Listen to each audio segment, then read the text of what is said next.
pikir pancen wis wayahe akeh manungsa sing ilang nalare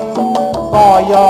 kebo sing lali dendengi ngelek-ngelekno wong liya tapi benerno awake dhewe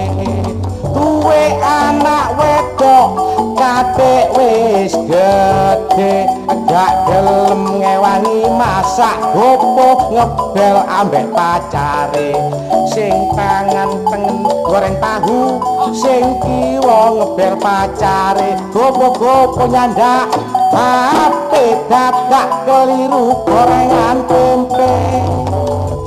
pancen cocok ambek potongane pawakane gedhe dhukur pancen ketok